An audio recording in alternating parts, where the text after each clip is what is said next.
আজকের সন্ধ্যাবেলার আমাদের নাস্তায় ফিশ ফ্রাই। তো আমাদের বাড়ির লোক এটা বানালো। এখন কেমন হলো সেটা এখনো টেস্ট করা হয়নি, একটু পরেই টেস্ট করা হবে। এখন আপাতত সামনে রেডি হয়ে গেছে,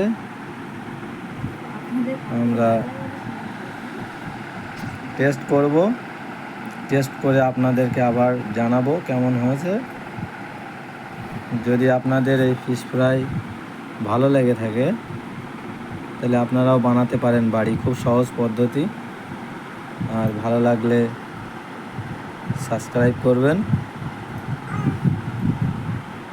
এই আমাদের ফিশ ফ্রাই এখন টেস্ট করে দেখা হবে।